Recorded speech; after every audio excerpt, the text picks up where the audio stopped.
بالخصوص چھٹے امام کی وصیت کو آپ کی خدمت میں پیش کرنے کی کوشش کروں گا. اماموں کی بہت ساری آخری لمحات کے اندر نصیحت اور وصیت کے جملے ہیں. ایک جملہ چھٹے امام کے حوالے سے بہت مشہور و معروف ہے جو نماز کے حوالے سے ہے، لیکن اس کے علاوہ جو دوسری وصیتیں وہ اتنی معروف نہیں ہیں. جو غیر معروف وصیتیں اس میں سے ایک وصیت سیاسی بصیرت کے ساتھ امام نے وصیت ارشاد فرمائی. ایک بات یہ ہے کہ منصور دوانقی قاتل ہے امام کا، لیکن منصور دوانقی بغداد میں ہے، امام مدینہ میں ہے. بغداد آپ کو معلوم ہے کہاں پر ہے؟ بغداد کہاں پر ہے؟ عراق میں. اور مدینہ کہاں پر ہے؟ سعودی عرب میں. بہت فاصلہ ہے. ہوائی جہاز کا سفر انسان کو اختیار کرنا پڑتا ہے، کچھ گھنٹوں کا سفر ہوتا ہے تب جا کر پہنچتا ہے. پرانا زمانہ اگر ہو تو کچھ دنوں کا، کچھ ہفتوں کا سفر ہوتا ہے جب انسان پہنچتا ہے. منصور بغداد کے اندر، امام مدینہ کے اندر، اور منصور نے کئی مرتبہ امام کو بغداد بھی بلایا. خود منصور بھی امام سے مدینہ کے اندر غالباً ملاقات بھی کرتا ہے. جتنی بھی اس نے ملاقاتیں کی ہیں ہر مرتبہ اس کا یہ طریقہ ہوتا تھا کہ امام کو ڈرانے دھمکانے کی کوشش کرتا تھا کہ امام، اے جعفر صادق، آپ حکومتی معاملات سے دور رہیں، آپ فوج تیار نہ کریں، آپ پیسے جمع نہ کریں، اور اگر آپ نے کام کیا تو یہ آپ کے اوپر یعنی مظالم ڈھائے جائیں گے، یہ آپ کو شکنجے دیے جائیں گے، یہ سختیاں آپ کے ساتھ کی جائیں گی. اور کئی مرتبہ قاتلانہ حملے کروائے ہیں اور خود بھی کیے. بے شمار آپ کو مثالیں اس کی مل جائیں گی. چند ایک مثالوں میں سے مثلا ایک مثال یہ ہے کہ جب امام آتے منصور کے دربار میں تو منصور نے اپنی تلوار نکالی ہوتی ہے، اور جیسے امام آتے ہیں چاہتا ہے کہ امام کی گردن اڑا دے. تلوار اٹھاتا ہے، چلانا چاہتا ہے، رک جاتا ہے، اپنے ہاتھ کو نیچے لے کر آتا ہے. پھر کچھ گفتگو ہوتی ہے، پھر اٹھاتا ہے تلوار، پھر چلانا چاہتا ہے، پھر رکھ دیتا ہے. پھر تیسری مرتبہ اٹھاتا ہے، پھر چلانا چاہتا ہے، پھر رکھ دیتا ہے. اور بالآخر امام دربار میں چلے جاتے ہیں. کسی نے سوال کیا، منصور تو بار بار تلوار اٹھاتا ہے، چلاتا کیوں نہیں ہے؟ تو کہتا ہے کہ جب بھی میں چاہتا تھا کہ جعفر صادق پر تلوار چلاؤں تو میرے سامنے رسول صادق آ جاتے تھے اور کہتے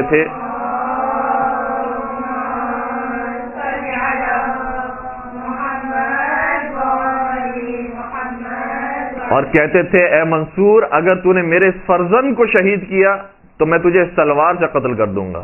لہذا میں گھبرا جاتا تھا، ہیبت مجھ پہ طاری ہو جاتی تھی اور میں کام نہیں کر سکا.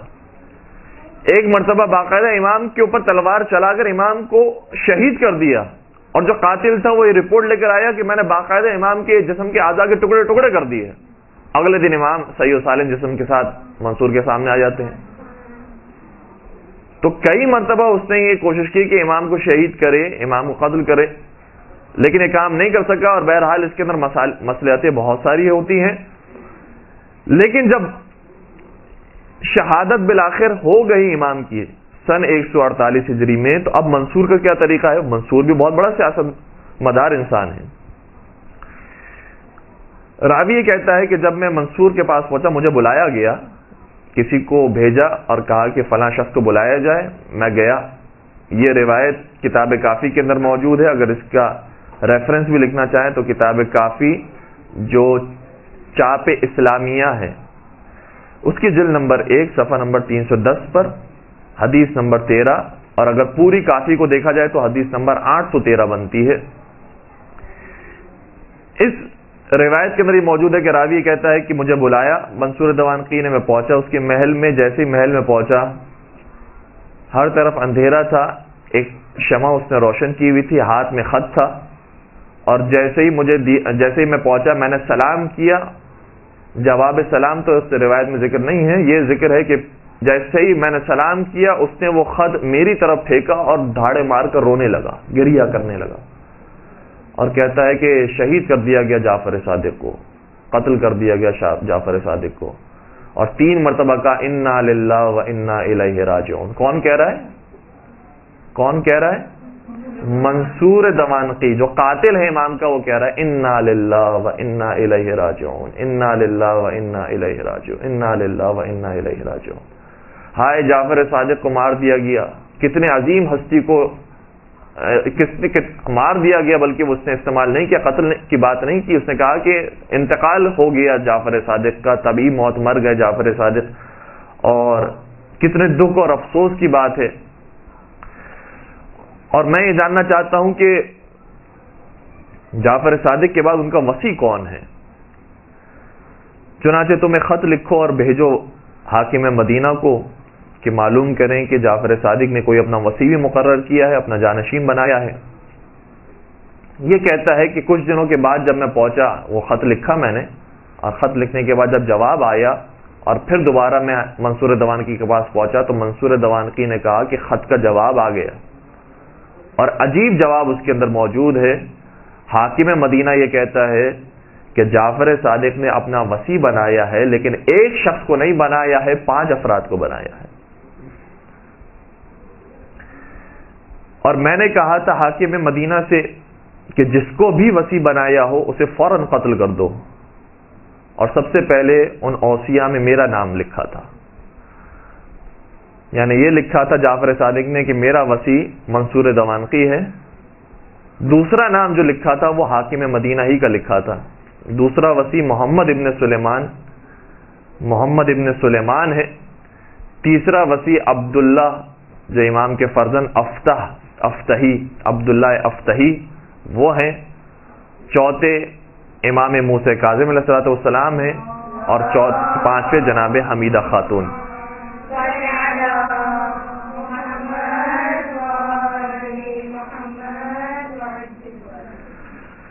کہتا ہے کہ امام نے جب یہ اب اس انداز سے وصی بنایا ہے تو اب میں پریشان ہو گیا ہوں کہ میں کس کو قتل کروں. وصی تو مجھے ہی بنا دیا، وصی تو حاکم مدینہ کو بنا دیا ہے، اب میں کس کو قتل کروں.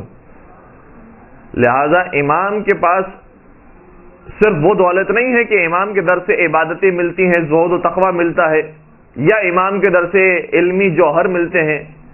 نہیں، امام کے دروازے سے سیاست مداری بھی ملتی ہے. امامت کے در سے اجتماعی معاملات میں سمجھداری بھی ملتی ہے کہ انسان کو کس راستے کو اختیار کرنا چاہیے.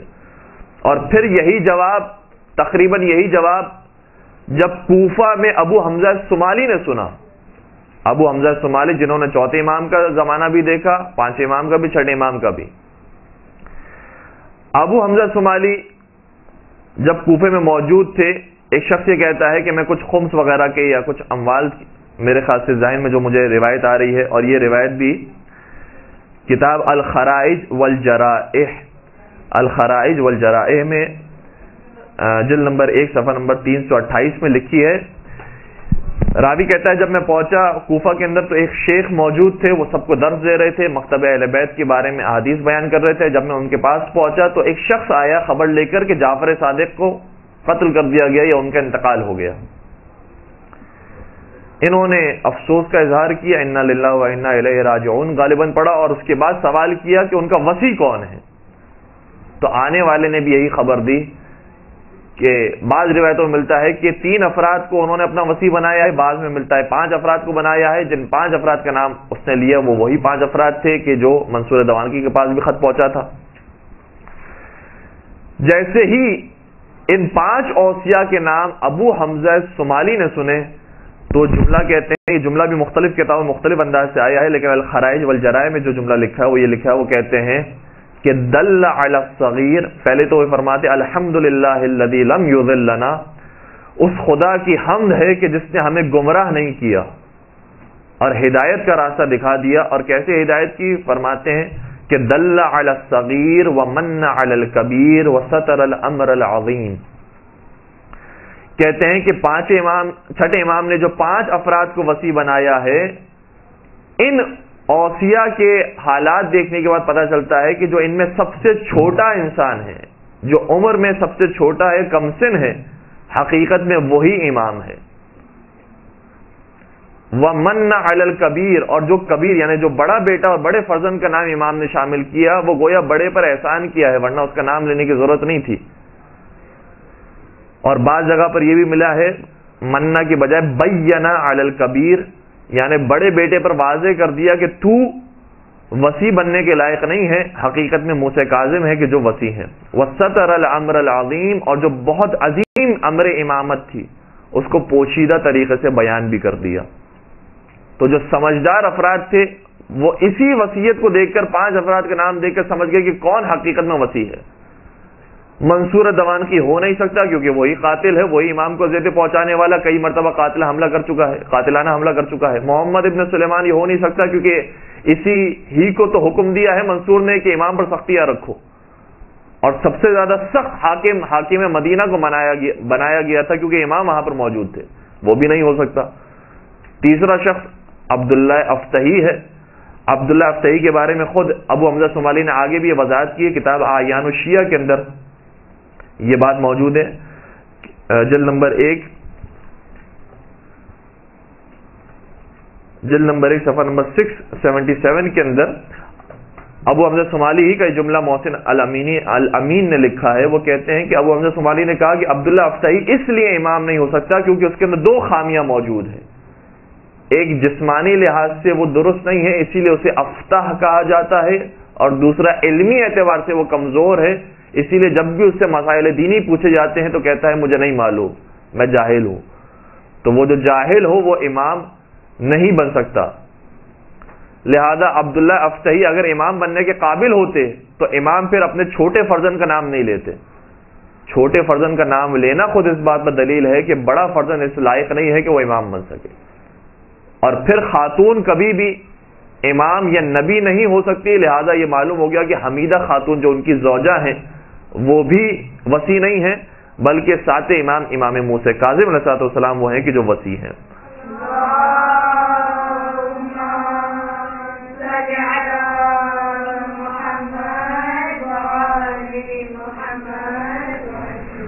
اچھا, یہاں جب ہم وصیت کو دیکھتے ہیں تو ایک سوال اگر اذہان حاضر ہے تو یہ سوال ہر انسان کے ذہن میں پیدا ہو سکتا ہے جو خاص طور پر شرعی اور فقہی شعور رکھتا ہے کہ امام کا تو لقب ہے صادق, امام تو سچ بولتے ہیں. امام نے جو وصیت کی ہے اس میں بھی یقیناً سچ بولا ہوگا, تو 5 لوگوں کو وصی بنا دیا. یا امام نے نعوذ باللہ کیا کس سے کام لیا, اور امام نے یہاں پر صداقت کا مظاہرہ نہیں کیا. کیا وجہ ہے؟ امام نے 5 افراد کے نام لیے. یا تو ہم کہیں کہ کذب ہے یا صدق ہے. اگر صدق ہے, سچی بات ہے, تو 5 کے 5 ہونے چاہیے, اور اگر کذب ہے تو یہ توقع نہیں رکھی جا سکتی امام صادق سے کہ وہ کوئی کذب کی بات کرے. بہت سارے جوابات ہو سکتے ہیں, اس میں سے 2 جو بنیادی جواب ہیں وہ یہ ہیں کہ جب صدق اور کذب کی بات کی جاتی ہے, سچائی اور جھوٹ کی بات کی جاتی ہے, وہ ان معاملات کے اندر ہوتی ہے کہ جب جان, مال, عزت و آبرو سے یہ بات نہ ٹکرائے. اگر ہمیں معلوم ہے کہ ایک ڈاکو آئے گا اور کسی شریف آدمی کا پتہ معلوم کر رہا ہے, وہ کہاں پر رہتا ہے, جیسے ہم نے پتہ بتایا اسے قتل کر دے گا, دہشت گرد ہے, مال لوٹ لے گا یا قتل کر دے گا, تو وہاں پر سچ بولنا یہ حرام ہو جاتا ہے, وہاں جھوٹ بولنا واجب ہے. اور یہ بہت واضح سے احکام شریعت ہے کہ جو تمام ہی فقہوں کے اندر, تمام ہی مذاہب کے اندر موجود ہیں. البتہ فقہ جعفریہ کے اندر بالخصوص آیت اللہ سیستانی یہ بھی فرماتے ہیں کہ جہاں پر انسان توریہ کر سکتا ہو وہاں توریہ کرے, اور توریہ کرنا ممکن نہ ہو تو وہاں جھوٹ بول کر جان بچانا واجب ہے. اگر وہاں سچ بول دیا تو انسان نے حرام کام کیا ہے شریعت محمدی کی نگاہ میں بھی, اور انسانی جو حقوق ہیں, انسانی جو اخلاقیات ہیں اس کے مطابق بھی. اگر کسی بے دین شخص سے پوچھا جائے, یورپ امریکہ میں رہنے والے سے بھی پوچھا جائے کہ ایسے موقع پر سچ بولنا چاہیے جھوٹ بولنا چاہیے, تو سب کے سب یہ کہیں گے کہ ایسے موقع پر جھوٹ بول کر جان بچانا ضروری ہے. تمہارے سچ بولنے سے جان چلے جائے گی, کسی بڑے انسان کی, کسی شریف انسان کی, کسی محترم انسان کی. لہذا وہاں پر جھوٹ بولنا چاہیے. لیکن چونکہ چھٹے امام کے بارے میں ہم یہ نہیں جانتے کہ ان کی نیتوں میں کیا کیا باتیں پوشیدہ تھی. جب ایک عام انسان کی ہم نیت نہیں جانتے کہ اس نے یہ جملہ کہا ہے وہ کس وجہ سے کہا ہے. اگر وہ کسی کے بارے میں بتا رہا ہے کہ اس کا ایڈریس یہاں پر نہیں ہے وہاں پر ہے, تو اس کے ذہن میں ممکن ہے یہ بات ہو کہ جس کا ایڈریس میں بتا رہا ہوں یہاں پر نہیں وہاں پر ہے وہ کوئی اور آدمی ہے, جس کا ایڈریس تم پوچھ رہے ہو وہ کوئی اور آدمی ہے, میں نے کسی اور آدمی کا بتا دیا. یہ ایک توریہ کا طریقہ ہے. تو امام نے جو 5 افراد کے نام لیے کہ یہ میرے وصی ہے, یہ کیا واقعاً امامت کے اندر میرے وصی ہیں یا نہیں، جس طریقے سے انسان اخلاقی وصیتیں کرتا ہے بہت سارے لوگوں کو کہ تمہیں میں نصیحت کرتا ہوں، یہ وصیت کرتا ہوں، جیسے کہ امام کی وصیت کا جملہ ہے کہ میری شفاعت اس کو نصیب نہیں ہوگی کہ جو نماز کو حقیر سمجھتا ہو. تو یہ جس کو وصیت کی جا رہی ہے امام کی جانب سے وہ بھی وصی ہو گیا، لیکن وہ وصی کہاں اور جو امامت کے معاملے کے اندر وصی ہے وہ کہاں؟ لہذا اخلاقی وصیت اگر کسی کو کی جا رہی ہے تو وہ بھی وصی کہلاتا ہے. چنانچہ امام نے جس طریقے سے ہر ایک کو وصیت کی ہے، منصور دوانقی کو بھی کئی مرتبہ وصیتیں کی کہ صحیح راستے پر آ جائے، لیکن اس نے وصیت پر عمل نہیں کیا، نہیں مانا، گرچہ وصی بنایا گیا ہے لیکن اس نے وصیت کی پرواہ نہیں کی ہے، اخلاقی وصیتوں کو بروئے کار نہیں لایا ہے، لہذا وہ صحیح وصی نہیں کہلائے گا. اور امام یہاں پر ہم یہی کہیں گے کہ بہت ساری وجوہات ہو سکتی تھی جس کی بنا پر امام نے 5 ناموں کو لیا، اور اگر یہ 5 نام نہیں لیے جاتے تو امامت خطرے میں آ سکتی تھی اور دین اسلام کو خطرہ تھا. اب یہاں سے ہم ایک اور موضوع کا آغاز کرتے ہیں کہ وصیتیں اس کے علاوہ اور کیا کیا امام نے بیان فرمائی. ایک درود پڑھ دیجیے گا محمد و آل محمد پر.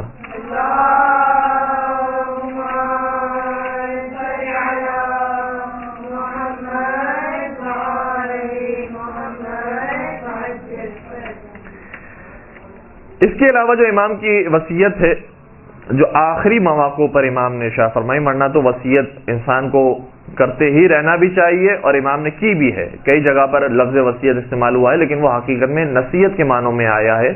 جو ہمارے اصطلاح کے اندر لفظ وصیت استعمال ہوتا ہے کہ جب انسان مرنے سے پہلے کچھ کلمات ادا کرے، اگر اس معنی میں لیا جائے تو امام کی کچھ بطور خاص وصیتیں ہیں کہ جو امام نے ارشاد فرمائی.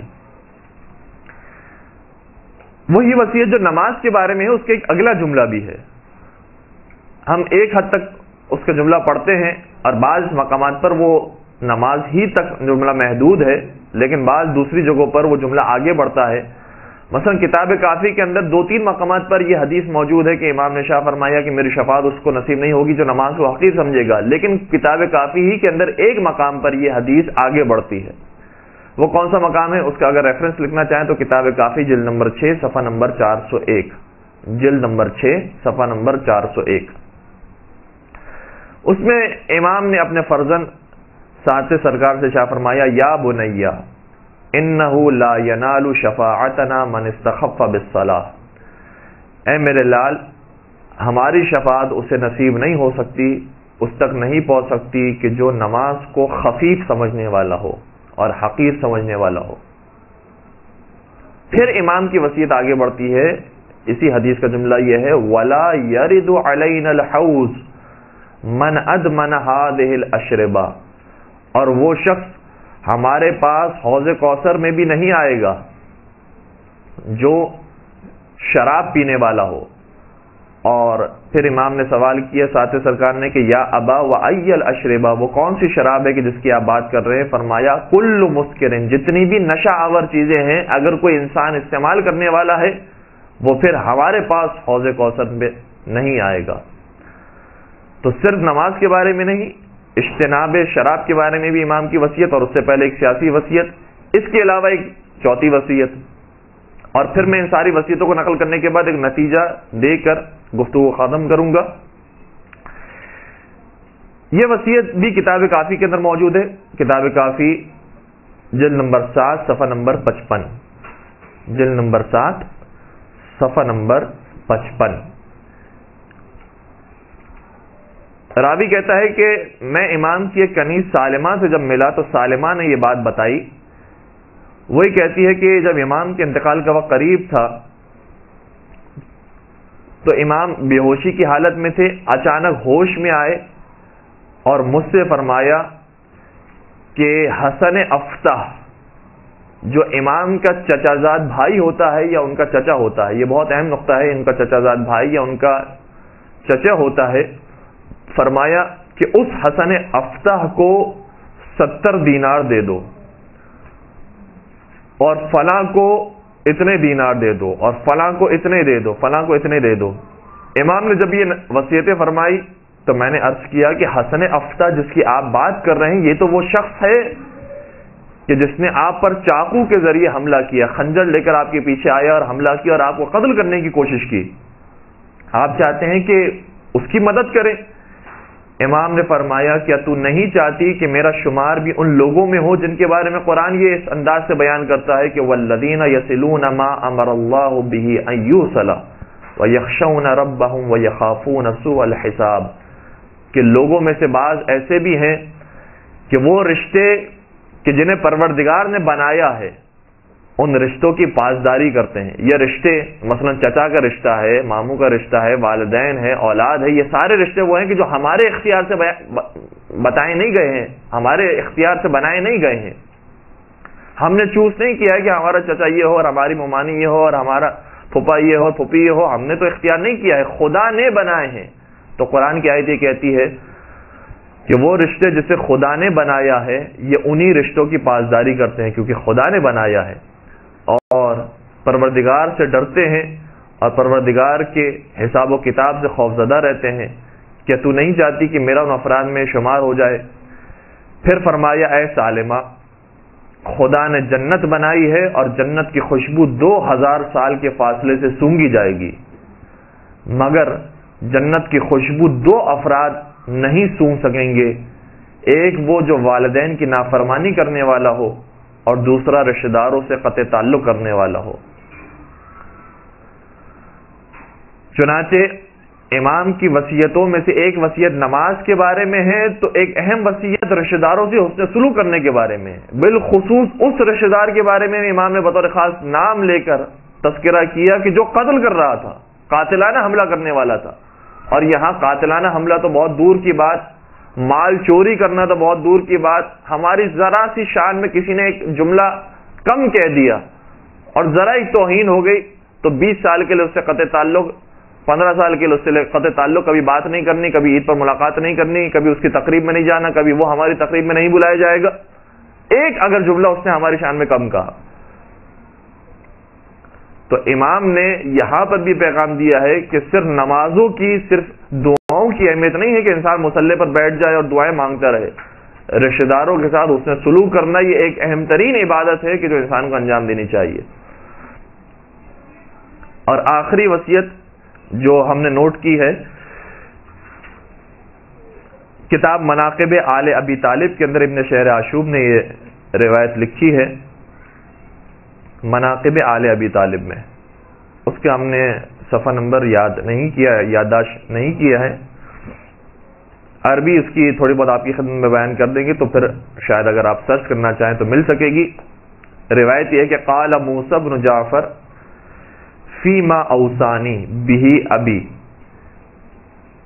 چھٹے امام نے بیان فرمایا ان چیزوں کے بارے میں کہ جس کے بارے میں ان کے بابا نے انہیں وصیت کی تھی۔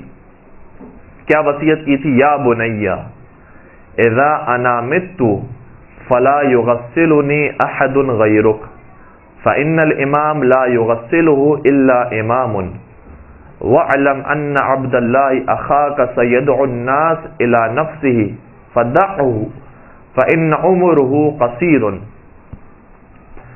چھٹے سرکار نے اپنے بیٹے ساتویں امام سے بیان فرمایا تھا، وصیت یہ کی تھی کہ اے میرے لال، میں مرنے والا ہوں، لہذا تمہارے علاوہ کوئی مجھے غسل نہ دے، کیونکہ امام کو امام کے علاوہ کوئی غسل نہیں دیتا۔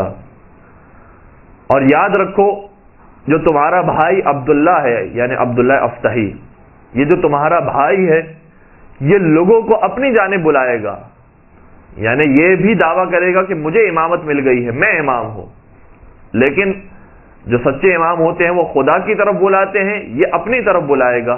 امام فرماتے فدعہ، اسے چھوڑ دینا، اسے اپنا کام کرنے دینا، کیوں؟ فإن عمرہ قصیر، کیونکہ اس کی زندگی بہت چھوٹی ہے۔ بلا وجہ ایک چھوٹے معاملے کے اندر تم پڑھو اور وہ جو چھوٹا معاملہ ہے تمہارے درمیان میں پڑھنے کی وجہ سے بڑا نہ بن جائے، لہذا اسے چھوڑ دینا، وہ خود بخود معاملہ ختم ہو جائے گا۔ یہ بھی امام کی ایک گویا سیاسی بصیرت میں سے ایک جملہ ہے، جس طریقے سے وہ 5 افراد کی جو وصیت کی تھی، اسی طریقے سے یہ ایک اہم نقطہ ہے۔ غالباً احادیث کے اندر بھی اس قسم کی روایت بیان ہوئی ہے کہ جو باطل کا مقابلہ کرتے ہیں اس کے 2 طریقے ہوتے ہیں، رب باطل یموت بذکر ورب باطل یموت بترکہ۔ کبھی کبھار باطل کا مقابلہ جب انسان کرتا ہے تو بار بار اس کا ذکر کرتا ہے کہ یہ غلط ہیں، انہوں نے برائی کی ہے، انہوں نے دین کا خاتمہ کیا ہے، انہوں نے غلط طریقے سے دین پہنچایا ہے، بار بار ان کا تذکرہ کرتے ہیں تاکہ لوگوں کو پتہ چلے کہ یہ غلط افراد ہیں، ان کی تقلید، ان کی پیروی، ان کے پیچھے نہیں چلنا چاہیے۔ لیکن بسا اوقات باطل کا مقابلہ کرنے کا طریقہ یہ ہوتا ہے کہ انسان خاموشی اختیار کرے۔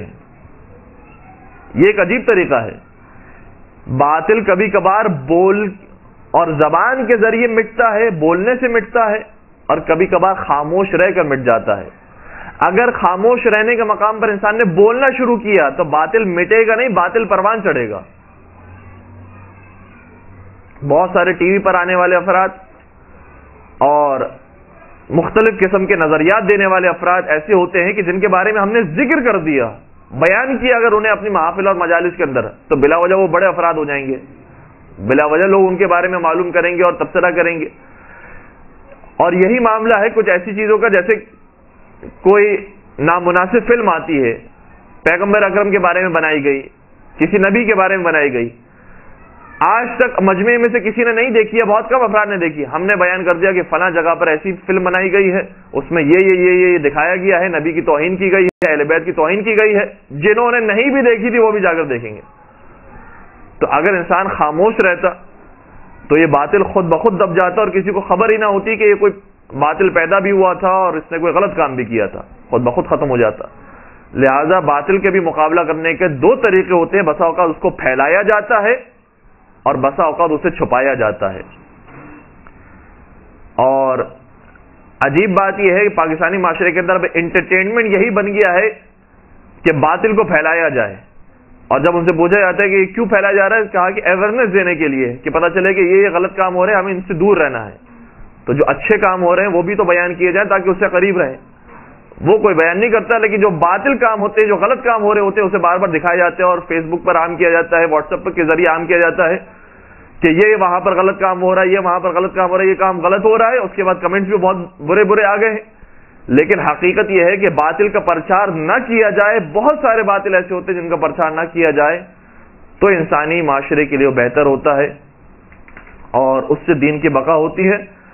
لہذا باطل کا مقابلہ ہمیشہ اسے پھیلا کر نہ کیا جائے، کبھی کبھار خاموشی کے ذریعے بھی اس کا مقابلہ کیا جا سکتا ہے۔ ایک درود پڑھ دیجئے محمد و آل محمد پر۔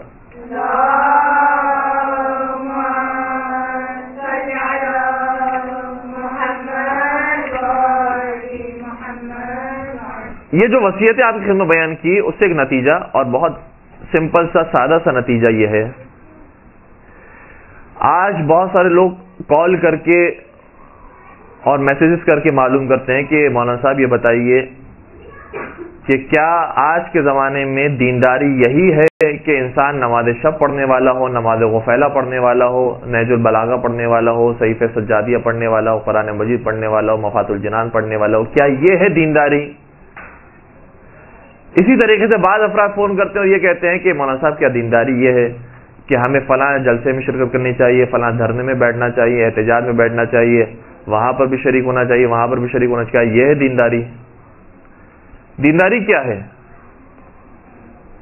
ممبر پر آنے والے جو افراد ہیں، عجیب بات یہ ہے، اور یہ احادیث میں بار بار بیان بھی کی گئی ہے بات، کہ تم اس وقت تک دین خدا کی مدد نہیں کر سکتے جب تک پورے دین کو حاصل نہ کر لو۔ دین کے تمام جوانب اور تمام حواشی کا اگر تمہیں علم نہ ہو تو تم دین کی مدد نہیں کر رہے، دین کو نقصان پہنچانے کا کام بھی کر سکتے ہو۔ لہذا وہ افراد کہ جنہوں نے کام کیا ہے ایک شعبے کے اندر، انہوں نے سیاسیات کے اندر کام کیا ہے، وہ جب بھی بات کریں گے ہمیشہ سیاست کی گفتگو کریں گے، ممبر پر آ کر دین کے نام پر سیاست کی گفتگو کریں گے۔ جنہوں نے کام کیا ہے فقہی مسائل کے اندر، عبادات کے اندر، اخلاقیات کے اندر، جب بھی وہ آئیں گے ہمیشہ نماز، روزے، عبادات، دعائیں، مناجات، ان کی بات کریں گے۔ جو دوسرے قسم کے افراد ہیں، جیسے جنہوں نے اخلاقیات اور بالخصوص اجتماعی معاملات کے اندر انہوں نے کام کیا ہے، وہ مثال کے طور پر انسان کو سچ بولنا چاہیے، امانت داری کا مظاہرہ کرنا چاہیے، ایک دوسرے سے اچھا سلوک کرنا چاہیے، اچھا برتاؤ کرنا چاہیے۔ یہی دین ہے کہ انسان مخلوقات کی خدمت کرے، خدمت خلق ہی دین کا اصل مقصد ہے۔ تو جس نے جس فیلڈ کے اندر کام کیا ہے، عام طور پر بس وہ اسی فیلڈ ہی کی باتیں بیان کرتا ہے اور یہ کہتا ہے کہ گویا یہی دین ہے۔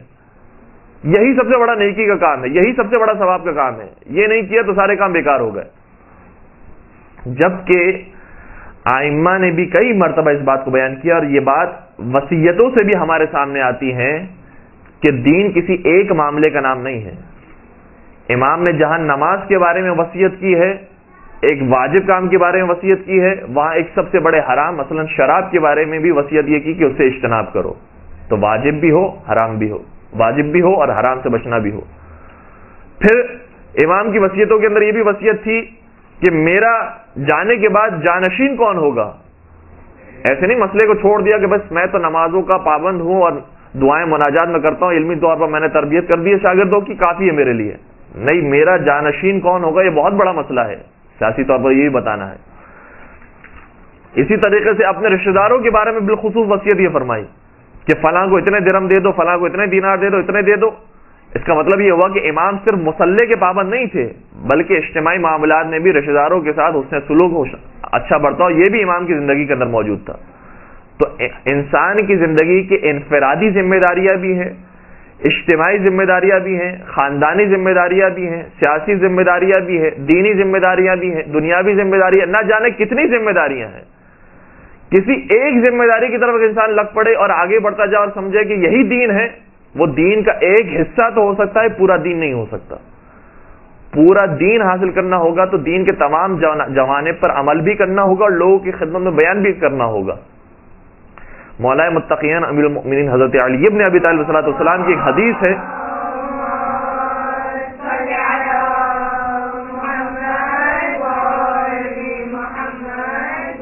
جس میں امام نے اپنے بیٹے سے فرمایا، یا بنی للمؤمن ثلاث ساعات، اے میرے لال، مومن کی زندگی میں 3 اوقات ہونے چاہیے، اس کی زندگی 3 حصوں میں تقسیم ہونی چاہیے. اب یہ 3 حصوں کا بھی یہ مطلب نہیں ہے کہ برابر سے ہم نے 3 حصے تقسیم کیے، 100% کو 33.33% کے اندر تقسیم کیا کہ بالکل نوٹنگ کے ساتھ ہم چل رہے ہوں.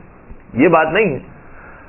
یہ بیان کرنے کا مقصد ہے کہ تینوں حصے ہونے چاہیے انسان کی زندگی میں. کوئی حصہ بڑھ جائے، کوئی حصہ کم ہو جائے، حالات کے حساب سے یہ ہونا چاہیے. پہلا حصہ کیا ہو؟ فرمایا ساعۃ فیہا یناجی ربہ، زندگی کا ایک حصہ ایسا ہونا چاہیے جس میں وہ خدا سے مناجات کرے. اور مناجات خدا کے اندر نماز بھی شامل ہے، دعائیں بھی شامل ہے، تعقیبات بھی شامل ہے، مثلا ائمہ کے زیارت ہم پڑھ رہے ہیں وہ بھی شامل ہے، جتنے بھی یہ عبادتی پہلو ہیں وہ سب کے سب شامل ہیں. زندگی کا ایک حصہ مناجات خدا کے لیے ہونا چاہیے. وَالسَّاعَةٌ فِيهَا يَرُمُّ مَعَاشَ، تقریباً یہ جملے ہیں. فرماتے ہیں اور زندگی کا ایک حصہ رزق حلال کمانے کے لیے ہونا چاہیے. اب ظاہر سی بات ہے کہ جب مردوں سے انسان مخاطب ہوگا تو بالخصوص ان کے لیے بات ہے کہ اگر صرف نماز روزے کے اندر لگ گئے تو کون نان و نفقے کی ذمہ داری اٹھائے گا، کون لے کر آئے گا کھانا، اور کون وسعت پیدا کرے گا اپنے خاندان کے لیے. لہذا یہ ذمہ داری بھی ہے انسان کے اوپر. تیسری چیز بیان فرمائی وَالسَّاعَةٌ فِيهَا يَخْلُ بَيْنَهُ وَبَيْنَ نَفْسِهَا وَبَيْنَ لَذَّتِهَا. فرمایا کہ اور تیسرا حصہ انسان کی زندگی کا ایسا ہونا چاہیے کہ جو اپنے اور لذات دنیاوی کے ساتھ مخصوص ہو، تاکہ انسان ان نعمتوں کو حاصل کر کر تقویت پیدا کرے، یعنی کھانے پینے کے لیے بھی وقت دے. دسترخوان پر بھی بیٹھا ہو تو اچھے طریقے سے بیٹھے. یہ نہیں ہے کہ جلدی جلدی کھانا کھا کر نماز کے لیے ہمیں جانا ہے، بلکہ روایتوں کے اندر جملہ یہ موجود ہے کہ جو شخص دسترخوان پر بیٹھ کر کھانا کھاتا ہے وہ حصہ پروردگار اس کی زندگی کا شمار نہیں کرتا. سکون سے بیٹھ کر کھانا کھایا جائے. ائمہ اطہار علیہ السلام کا طریقہ نہیں ہوتا تھا کہ بہت جلدی جلدی نوالے لیے اور چلے گئے. سکون سے بیٹھ کر کھانا کھایا کرتے تھے. اور یہ تو آج کے جو ڈاکٹر حضرات ہیں وہ بھی کہتے ہیں کہ جو جلدی جلدی کھانا کھایا جاتا ہے اس کے مضر اثرات ہوتے ہیں انسان کی جسم پر. لہذا جلدی جلدی کھانا نہ کھایا جائے، سکون سے بیٹھ کر کھایا جائے. یا جو دوسری حلال لذات ہیں ان کو صحیح طریقے سے سمندر کے کنارے انسان پہنچ جاتا ہے، یہ حلال چیز ہے. سبزہ دیکھنے کے لیے کہیں پر جاتا ہے، حلال چیز ہے. اپنے بچے کو دیکھتا ہے، خوش ہوتا ہے، اسے پیار کرتا ہے، یہ حلال چیز ہے. تو بے شمار حلال لذتیں اسے حاصل کرنا یہ بھی انسان کی زندگی کا ایک حصہ ہے. یہ مولا متقیان کی حدیث تھی جس میں فرمایا کہ اپنی زندگی کو 3 حصوں میں تقسیم کرو. ایک امام رضا علیہ السلام کی حدیث ہے جس میں فرمایا کہ انہوں نے کہ 4 حصوں میں اپنی زندگی کو تقسیم کرو. ایک اور حدیث ہے جس میں فرمایا گیا کہ 5 حصوں میں تقسیم کرو. ان ساری حدیثوں کو بیان کرنے کا مقصد یہ ہے کہ صرف انسان کو ایک پہلو کو نہیں اٹھا لینا، کہ یہی زندگی کا مقصد ہے، یہی دین نے سکھایا اور یہی انسان کو کرنا ہے، بلکہ ساری چیزوں کو ساتھ لے کر چلنا، اعتدال کے ساتھ، توازن کے ساتھ، یہ ہے حقیقت میں دین اسلام کہ جس کی تعلیمات ائمہ اطہار علیہ السلام کی طرف سے ہمیں ملی ہے۔ پروردگار سے دعا کرتے ہیں کہ انشاءاللہ سیرت محمد و آل محمد پر ہم سب کو چلنے کی توفیق عطا فرمائے، محمد و آل محمد کی زندگی اور ان جیسی موت ہم سب کو نصیب فرمائے، ہمارے تمام گناہ کبیرہ اور محرومین کے تمام گناہ کبیرہ صغیرہ کی مغفرت فرمائے۔ انشاءاللہ جتنے شیعان حیدر قرار ان تمام کی جان مال عزت و آبرو کی حفاظت فرمائے۔ اگر مشکلات کہیں پر آتی ہے، پریشانی آتی ہیں اور یہ ہمارے حق میں بہتر ہے، تو انہی مشکلات پر صبر و شکر کرنے کی ہم سب کو توفیق عطا فرمائے، اور امام زمانہ عجل اللہ تعالی فرج الشریف کا ظہور جلد جلد فرمائے، ہمیں ان کے آبان انصار عاشقین و محبین میں شمار فرمائے۔ ربنا تقبل منا انك انت السميع العليم وتب علينا انك انت التواب الرحيم برحمتك يا ارحم الراحمين۔